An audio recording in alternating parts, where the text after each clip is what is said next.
اعوذ باللہ من الشیطان الرجیم، بسم اللہ الرحمن الرحیم۔ ناظرین کرام، السلام علیکم ورحمۃ اللہ وبرکاتہ۔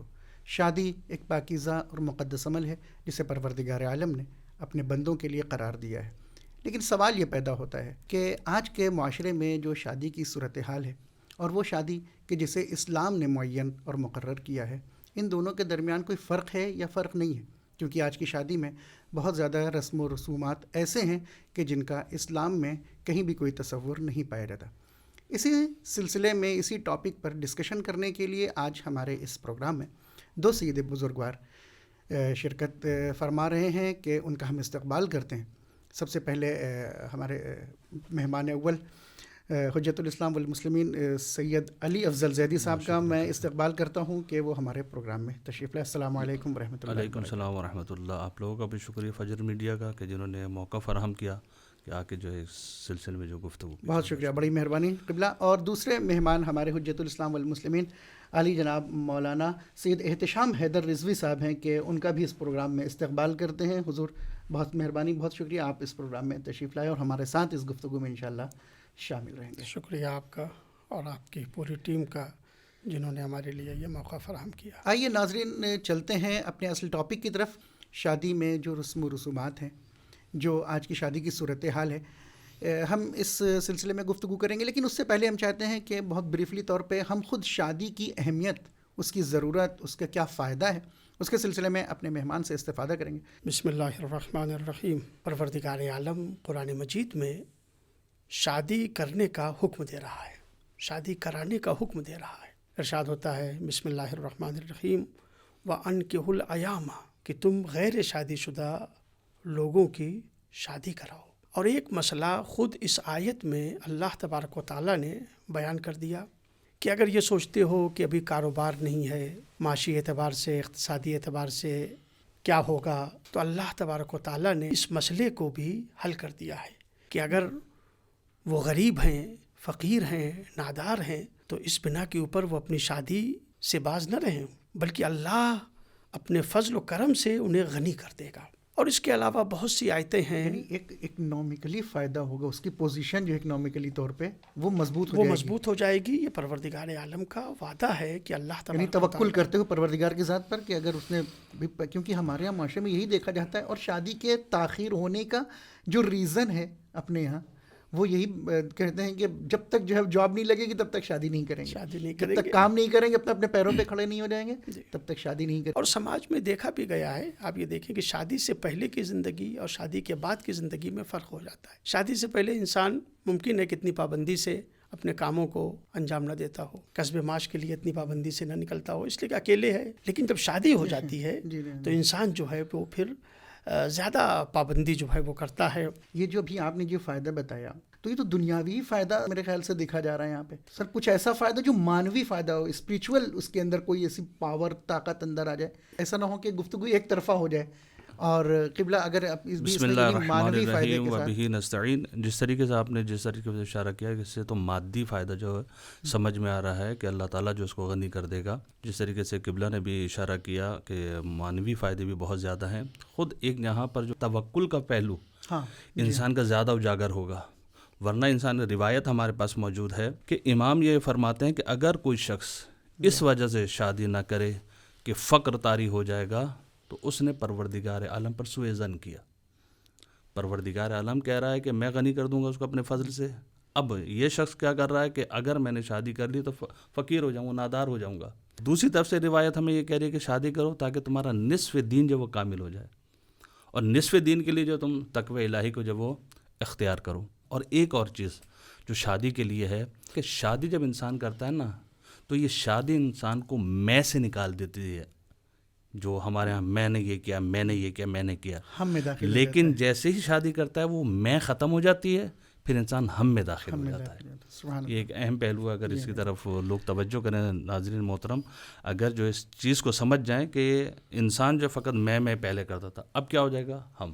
بہت خوبصورت انداز سے آپ دونوں نے بہرحال آیات، روایات، سیرت کے اعتبار سے بیان کیا، لیکن بہرحال آج ہم پریکٹیکل لائف میں جب دیکھ رہے ہیں تو یہ بہرحال ایک مشکل اپنی جگہ پر ہے، اور وہ یہ ہے کہ جیسے جیسے افراد گھر میں بڑھتے جائیں گے ویسے ویسے دوسری چیلنجز بھی ہمارے سامنے آئیں گے۔ سب سے پہلے تعلیم کا سلسلہ، کہ زیادہ اولاد ہوں گی تو اب ہمیں زیادہ بچوں کو اسکول کی فیس ہے، لیکن جتنے کم ہوں گے بھئی ہمیں کم کام کرنا پڑے گا، کم پیسہ کمانا پڑے گا. اسی طریقے سے تربیت کا بھی معاملہ رہے گا، جتنے زیادہ گھر میں بچے رہیں گے اتنا تربیت پہ خاص زور دینا پڑے گا.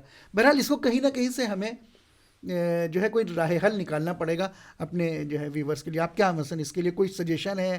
اگر ہم اس وجہ سے بچے نہیں پیدا کر رہے ہیں کہ ہم کہاں سے کھلائیں گے، تو یہ انسان کی اپنے عقیدے کی کمزوری ہے، اس میں پروردگار کا قصور نہیں ہے. اللہ تبارک و تعالیٰ نے وعدہ کیا ہے قرآن مجید میں، محنت کرنا، کوشش کرنا، کسب معاش کے لیے جانا، تجارت کے لیے جانا، نوکری کے لیے جانا، محنت و مزدوری کے لیے نکلنا، یہ ہمارا کام ہے.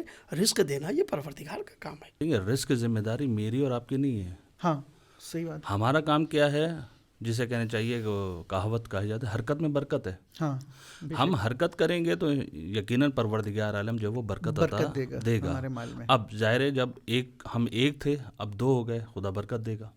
2 سے 3 ہوئے، 3 سے 4 ہوئے، اس میں برکت دے گا.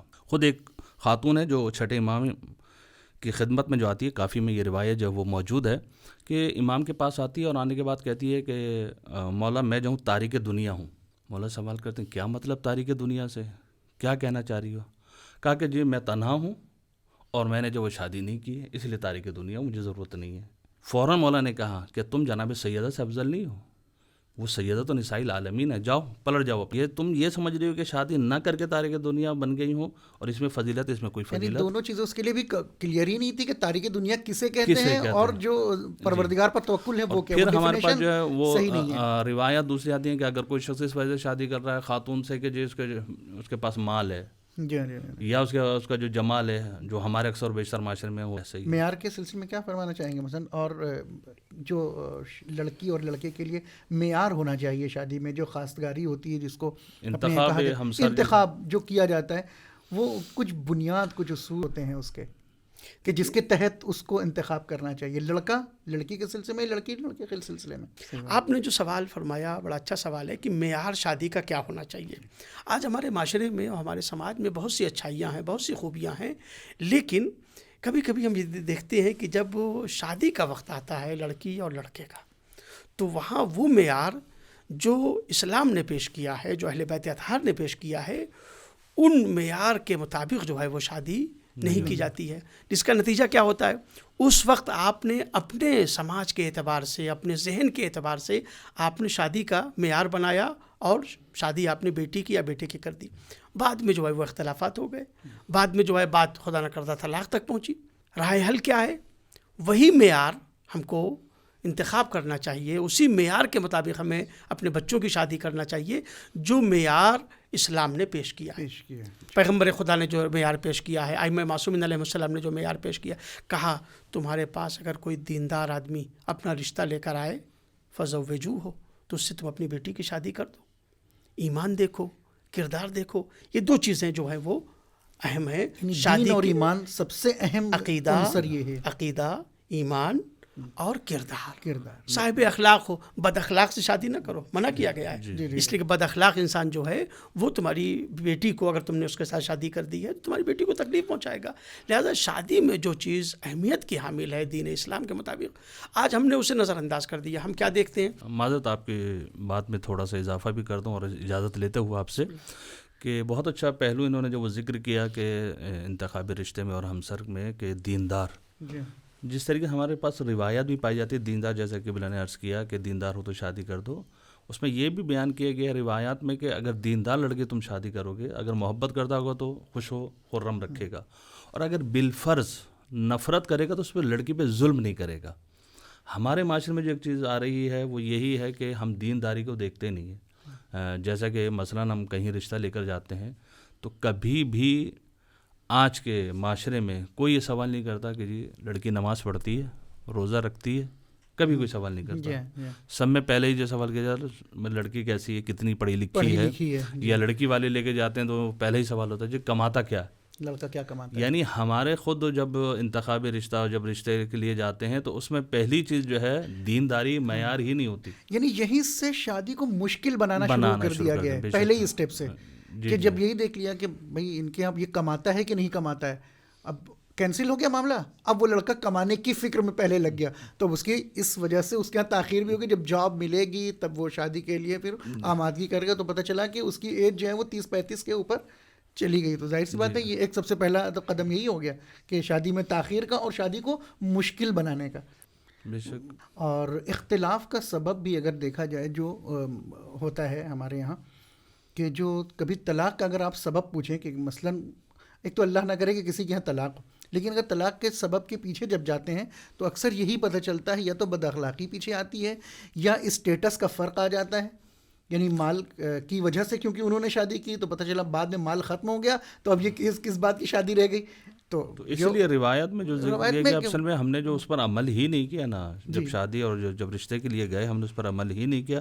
اسے جس طریقے سے آپ نے ابھی کہا کہ مال کے لیے, اس لیے روایت میں کہ اگر انسان جمال اور مال کو دیکھتا ہے تو پروردگار پہ اس کو اسی میں مبتلا کر دیتا ہے. لیکن اگر جو ہے دین کو دیکھتا ہے تو پروردگار میں ساری چیزیں اس کے لیے وہ اس میں جمع کر دیتا ہے. اس کو مال بھی ملے گا, اس کو جمال بھی ملے گا, اس کو سکون بھی ملے گا, اس کو مودت بھی ملے گی, اس کو رحمت بھی ملے گی, اور جو ہے پروردگار عالم کا بھی لطف جو اس کے شامل حال ہوگا. مثلا وہی کہ مال اگر ہے ابھی کوئی کیا گارنٹی کیا ضمانت ہے کہ مال آخر تک بچا رہے, لیکن اگر دین پر واقعاً پابند ہے وہ اور اس نے اخلاق کو صحیح طریقے سے اختیار کیا تو وہ ہمیشہ رہنے والا ہے. بہرحال گفتگو بہت اچھے انداز سے ہم لوگ کی آگے بڑھ رہی ہے. پہلے ہم اس مرحلے پر پہنچے کہ جب مثلا آپ نے بھی جیسا کہ آپ دونوں نے یہ بیان کیا کہ جو معیار ہے تو یہ ہونا چاہیے اور کس بنیاد پر شادی ہو رہی ہے. تو ابھی جو ہمارے یہاں معاشرے میں جو دیکھا جا رہا ہے سماج میں وہ یہ کہ ہم پریکٹیکل لائف میں جب دیکھتے ہیں تو ایک استخارہ دیکھا جاتا ہے کہ لڑکی کو دیکھنا ہے یا لڑکے کو, مثلا جو شادی کا جو پروسیس ہے وہ شروع ہو رہا ہے تو اس میں استخارے کا بہت عمل دخل ہے. لیکن ہمیں کب استخارہ دیکھنا ہے یہ بہت اہم ہے آج ہماری پبلک کے لیے, کہ ہم یہ سمجھیں کہ استخارہ ہمیں دیکھنا آیا اس وقت دیکھنا ہے استخارہ کہ جب ہم یہ طے کر چکے ہیں اور تحقیق کر چکے ہیں کہ فلاں جگہ رشتہ لے کر جانا ہے, تو اب ہم پہلے سے ہی استخارہ دیکھ لیں, یا یہ کریں کہ وہاں پسند کر کے آگے بات ہو گئی, کھا پی کر بھی آگے ان کے دعوتیں بھی ہو گئی, واپس آئے اور کہنے لگے کہ ہم آپ کو جواب دیں گے کب, جب ہمارا استخارہ آ جائے گا. اگرچہ آپ کا سوال شادی سے متعلق ہے, جی لیکن شادی کے علاوہ بھی دوسرے کاموں میں بھی آپ کوئی کام کرنا چاہتے ہیں, اللہ خود غور و فکر, اللہ نے آپ کو عقل دی ہے, اللہ نے آپ کو صاحب عقل بنایا ہے, آپ غور و فکر کریں. قرآن مجید میں آپ دیکھیں, قرآن مجید نے جس موضوع کو بار بار بیان کیا ہے وہ ہے غور و فکر کیوں نہیں کرتے ہو, عقل سے کام کیوں نہیں لیتے ہو. 700 سے زیادہ آیتیں ہیں قرآن مجید میں جہاں پروردگار عالم نے غور و فکر کی دعوت دی ہے, عقل سے کام لینے کی دعوت دی ہے. لہٰذا انسان جس مسئلے کو بھی چاہتا ہے اس کو آگے بڑھنا, اس میں کام کرنا چاہتا ہے, تو اس سے پہلے غور و فکر کرنا چاہیے, اپنے عقل سے کام لینا چاہیے. اگر اس نتیجے تک پہنچ جاتا ہے تو اپنے اسی فیصلے کے اوپر عمل کرے. اگر خود اس نے عقل سے کام لیا مگر خود فیصلہ نہیں کر سکا, غور و فکر کیا مگر نتیجے تک نہیں پہنچ سکا, تو جو اس فن کے ماہر ہیں انسان ان سے مشورہ کرے. قرآن مجید کی آیت بھی ہے کہ شاورہم فی الامر, تم کام میں مشورہ کرو. تو اہل فن سے, جو اس فن کے ماہر ہیں اس سے مشورہ کرو. اگر مشورے کے بعد کسی نتیجے تک پہنچ گئے تو فبہا, آپ کا مقصد حاصل ہو گیا, آپ فیصلہ کیجئے اسی کے مطابق. لیکن اگر کوئی ایسی منزل آتی ہے کہ جہاں آپ فیصلہ نہیں کر سکتے ہیں, وہاں استخارہ کریں, آپ قرآن مجید سے استخارہ کریں, تسبیح سے استخارہ کریں, اور اس کے بعد اس کے مطابق آپ عمل کریں. میں تھوڑا سا آپ کی بات میں جو اضافہ کرتا چلوں کہ جو یہ تھا کہ آئے استخارہ جو ہے شادی یعنی رشتہ جب ہم لے گئے اس کے بعد کریں یا اس سے پہلے کریں. جی ہاں, بہت اگر اس کو دیکھا جائے تو ہمارے جو اکثر معاشرے میں یوں کہوں کہ ناظرین کے لیے کہ جہاں منع کرنا ہو نا, وہ کہتے ہیں ہم استخارہ کر کے آپ کو بتائیں گے, یعنی بہانہ بن جاتا ہے کہ استخارہ جی ہمارا نہیں آیا ہے. لیکن اگر یہ دیکھا جائے جس طریقے سے آپ نے بھی اشارہ کیا کہ اگر جب ہم نے ایک گھر دیکھ لیا, کہ خاندان دیکھ لیا کہ جی ہاں ہم نے یہاں پہ رشتہ لے کر جانا ہے, تو بہتر یہی ہے کہ پہلے جیسا کہ آپ نے عرض کیا صلاح مشورہ ہے یا جس طریقے سے روایات نے جو وہ ذکر کیا ہے اور معیار جو وہ ذکر کیے ہیں, اگر اس معیار کے مطابق یہ رشتہ ہے تو پھر تو استخارے کی کوئی ضرورت نہیں ہے. اور اگر جو کسی نتیجے تک نہیں پہنچ رہے پھر جو آپ استخارہ کریں تو, لیکن بہتر یہی ہے کہ استخارہ خصوصاً ناظرین کے لیے میں عرض کروں گا کہ بہتر یہی ہے کہ کیونکہ آپ نے اس گھر میں جانا ہے, فلاں گھر میں جانا ہے, فلاں لڑکی ہے, نام بھی پتہ ہوتا ہے, ولدیت بھی پتہ ہوتی ہے, سب کچھ پتہ ہوتا ہے, تو جانے سے پہلے استخارہ کر لیں. تاکہ اگر وہاں پر جو ہے اگر ہو گیا کہ سلسلہ بن گیا تو جی تاریخ آپ ہمیں دئیے. لیکن جو ہے ہمارا ہوتا ہے استخارہ جب وہاں سے کھا پی کے بغل آپ کے آ گئے, بیچارے کا خرچہ بھی کرایا, اور آج کل آپ کو پتہ ہے کہ مہنگائی کس قدر ہے, اس کو بھی اگر آپ بچانا چاہیں اور آسان شادی کے سلسلے میں آئیں تو یہ بھی ایک طریقہ ہے کہ جانے سے پہلے جو آپ استخارہ کریں اگر کہیں تک جو وہ آپ نہیں پہنچے, لیکن اس میں یہی ہے کہ پہلے مشورہ ہے اور اس کے بعد جو ہے وہ. لیکن پھر سوال یہاں پہ یہی آئے گا کہ مثلا پبلک مسلم ممکن ہے کہ کوئی عوام میں سے سوال کر لیں کہ قبلہ میں نے شادی کے لیے استخارہ دیکھا, بہتر آ گیا, شادی کر دی وہاں, یا کر لی میں نے خود شادی کر لی, لیکن کچھ دنوں کے بعد 1 آدھ سال کے بعد ایسا مرحلہ آیا کہ طلاق ہو گیا اور آپس میں بن نہیں پائی, تو کہیں گے وہ جو استخارہ دکھایا تھا ہم نے 4 سال پہلے شادی کے وقت وہ تو صحیح آیا تھا, تو اس شادی کو تو چلنا چاہیے تھا, تو یہ کیوں نہیں چلی؟ زمان اور مکان کے لحاظ سے بھی بڑا فرق ہو جاتا ہے استخارے کا. بھارت قبلہ بھی انشاءاللہ اس پہ روشنی ضرور ڈالیں گے کہ ہمارے ہاں یہ ہے کہ مثلا شادی کے لیے ہم نے استخارہ کرا اور استخارہ اچھا آ گیا. مثلا ہم اپنی مثال دیتے ہیں, ہم کسی کا کیا ہوگا استخارہ, ظاہر اتنے آتے ہیں موارد, اب یاد بھی نہیں, کسی کا کیا ہوگا کہ فون کیا خاتون نے, اور فون کرنے کے بعد قبلہ آپ نے استخارہ دیکھا تھا اور اچھا آیا تھا, لیکن اب 5 سال ہو گئے, اب ہماری طلاق ہو رہی ہے. میں اسی بات کی طرف متوجہ کرنا چاہ رہا ہوں. اب دیکھیں استخارے میں یہ نہیں بتایا جائے گا کہ آگے کی زندگی آپ کی کیسے گزر رہی ہے, پوری زندگی نہیں مشخص ہو سکتی. اب دیکھیں اس کے بعد سوال یہ یہاں پہ پیدا ہو, طلاق کا جو مورد آیا کیوں ہو رہی ہے طلاق, آیا آپ نے حقوق ادا نہیں کیے, اور بہت سارے بھی تو ریزنس ہو سکتے ہیں, یا شوہر نے حقوق ادا نہیں کیے, یا کچھ اور مسائل ہیں جی, کن کی وجہ سے طلاق ہو رہی ہے, وہ تو آپ پہلے یہ دیکھیں نا کہ طلاق کیوں ہو رہی ہے, وجہ کیا ہے, اس وجہ کو سولو کر لیں تو شاید طلاق نہ ہو. لیکن ہمارے ہاں جو ہے کچھ بہرحال چیزیں جو جذبات میں بھی آ کر جو ہے طلاق دے دی جاتی ہیں, اور بعض اوقات جو ہے جو مسائل ہوتے ہیں, حقوق ایک دوسرے کے جو ادا کرنے ہوتے ہیں وہ ہم نہیں کر پاتے, کہ جس کی وجہ سے جو ہے مسائل جب درپیش آتے ہیں اور نوبت جب وہ طلاق تک جب وہ پہنچ جاتی ہے, پھر بہرحال یہ ایک علیحدہ موضوع ہے کہ طلاق کیوں ہوتی ہے, تو اس کا جو بہت سارے ریزنس ہو سکتے ہیں, اس کو طلاق یعنی استخارے پر ہی نہیں ڈالا جا سکتا. یہ بھی عرض کر دوں کہ ہمارے یہاں ایک اور چیز پائی جاتی ہے کہ جو استخارہ کر لیا اگر بالفرض منع آ گیا تو ہم نے شادی نہیں کرنی, یہ استخارہ آ گیا تو حتماً شادی کرنی ہے. یہ استخارے میں وجوب اور غیر وجوب کا مسئلہ نہیں ہے کہ جی استخارہ آ جاتا ہے تو واجب ہے کہ آپ نے کرنی, نہیں, ایسا نہیں ہے. استخارے پر عمل کرنا بہت اچھا ہے, اور اگر عمل نہیں کرنا چاہتے تو وہ بھی کوئی حرج جو ہے وہ نہیں ہے. اور استخارہ اگر منع بھی آ گیا ہے بالفرض, اور آپ کو خاندان کا ہر چیز کا جو ہے پتہ ہے, نیک بھی ہے لڑکی, دیندار بھی ہے, ایمان بھی اس میں پایا جاتا ہے, متقی اور پرہیزگار بھی ہے, تمام شرائط پائی جاتی ہیں, لیکن ادھر سے استخارہ منع آ رہا ہے تو کیا کریں؟ شریعت کہتی ہے کہ آپ عمل کر سکتے ہیں, یعنی اس معیارات کو دیکھتے ہوئے. استخارے کے لیے اگر منع آیا تو اس کے لیے ایک بہترین طریقہ ہے جو بزرگان نے جو وہ نقل کیا ہے, اللہ بچت وغیرہ نے, آپ صدقہ دے دیں, صدقہ دے کے آپ اس کام کو جب وہ انجام دیں. اگر بالفرض کوئی برائی آئے گی یا کوئی نحوست آنے والی ہے, وہ صدقہ جب آپ نے دیا, روایت بھی کہتی ہے کہ صدقہ دو تاکہ بلائیں جو وہ دور ہو جائیں, تو آپ صدقہ دے کر وہ عمل کر سکتے ہیں. اسی طرح سے اور بھی بہت ساری چیزیں دیکھی جاتی ہیں جو ہمارے شادیوں میں رائج ہے, اب پتہ نہیں کہاں تک اس کی حقیقت ہے نہیں ہے, یہ آج انشاءاللہ کلیئر ہو جائے گی یہ بات اس گفتگو میں ہم لوگ کے ڈسکشن میں, کہ دیکھا جاتا ہے کہ فال نیک فال بد, یعنی شگن ہے, اب شگن بد شگن ہے جس کو کہا جاتا ہے.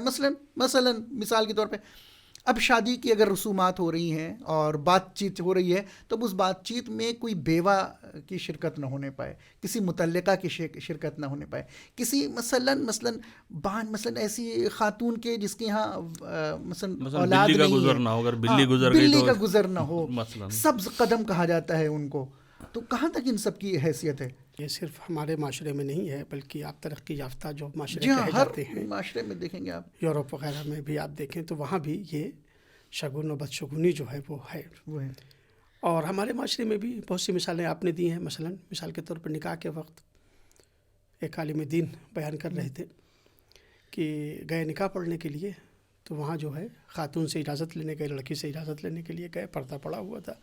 اب اتنی خواتین وہاں بیٹھی ہوئی ہیں, کسی کو چھینک آ گئی مثلا, تو خود مولانا صاحب بیان کر رہے تھے کہ یہ خاتون کی آواز ہے, مولانا ابھی جو ہے آپ اجازت نہ لیجیے گا, اس لیے کہ ابھی نحوست جو ہے وہ آ گئی ہے, کہ چھینک آ گئی. یعنی چھینک کو جو ہے وہ نحوست سمجھا جاتا ہے, چھینک کو جو ہے وہ فال بد سمجھا جاتا ہے. تو اسلام نے اپنی تعلیمات میں فال بد کو, جس کو اگر آپ دیکھیں تطیر کہا گیا ہے, اس کو شرک سے تعبیر کیا ہے. یعنی فال بد اگر آپ کسی کے بارے میں کرتے ہیں کہ یہ ہوا ہے لہٰذا مثلا ایسا ہوگا, آپ ہی اگر استدلال کرتے ہیں تو اس کو شرک کہا گیا ہے، اس سے منع کیا گیا ہے، اس کو حرام قرار دیا گیا ہے۔ پروردگار عالم نے، دین اسلام نے بدشگونی کو یہ جو ہے جائز نہیں کیا ہے۔ کیوں؟ اس لیے کہ اگر آپ بدشگونی کریں گے کسی بھی معاملے میں تو انسان بے امید ہو جاتا ہے وہاں۔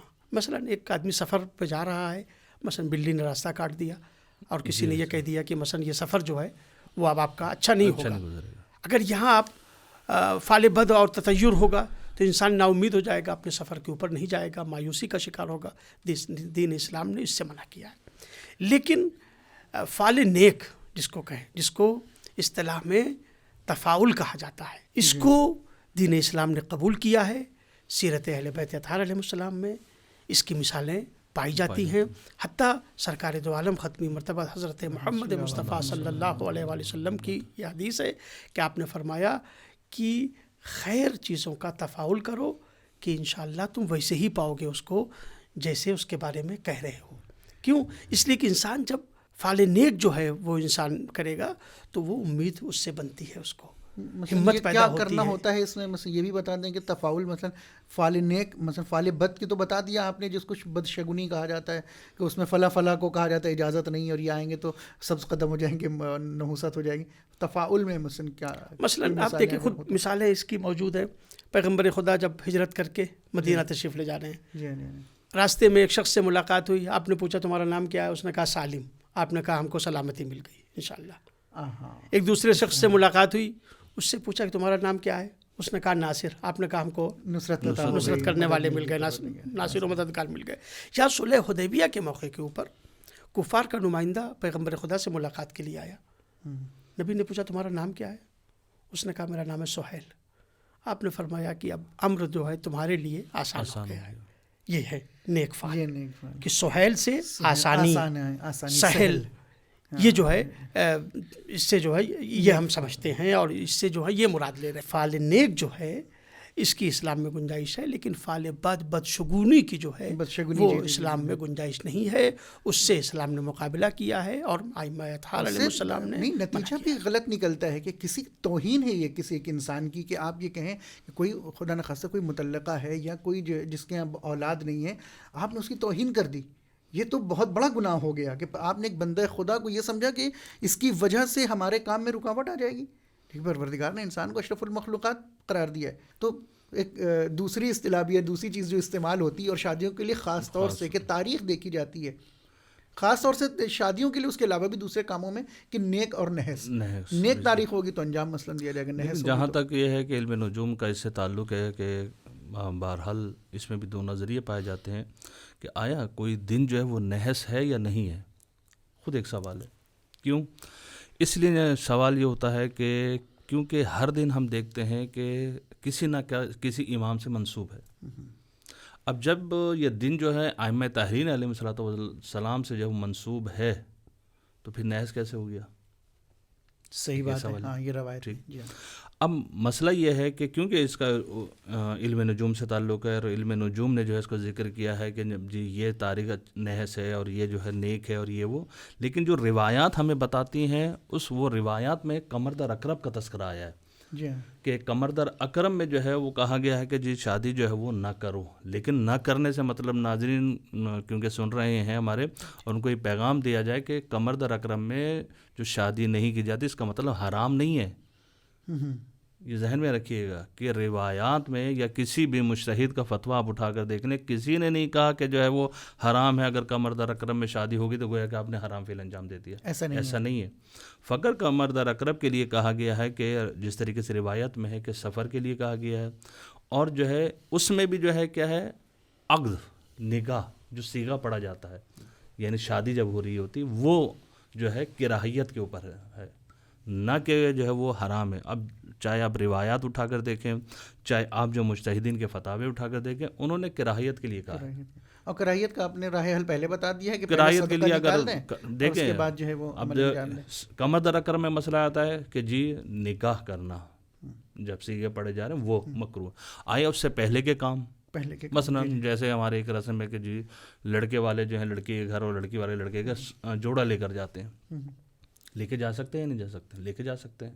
یا بالفرض جو ہے ولیمہ رکھنا ہے، بالفرض آئے ولیمہ رکھ سکتے ہیں نہیں رکھ سکتے؟ جی رکھ سکتے ہیں، کوئی مشکل نہیں ہے، کوئی مسئلہ نہیں ہے. لیکن جو ہمارے یہاں جو معاشرے میں پایا جاتا ہے کہ قمر در اکرم میں کچھ کام نہیں ہوگا، اگر کچھ ہو گیا اور کام کر بھی لیا تو بالفرض وہی جو قبلہ نے بھی کہا بدشگونی ہو گئی، کیونکہ قمر در اکرم میں ہوا تھا تو یہ ہو گیا.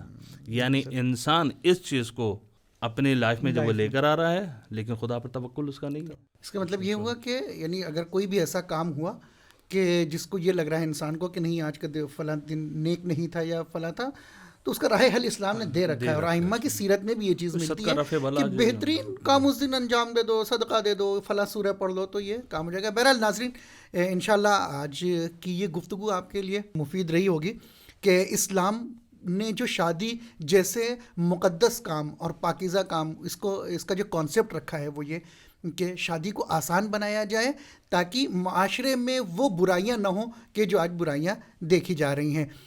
ناظرین، ابھی ہماری بہت ساری باتیں رہ گئی ہیں، ہماری گفتگو جاری رہے گی انہی دونوں علماء کرام کے ساتھ دوسرے پارٹ میں. تب تک کے لیے خدا حافظ، فی امان اللہ.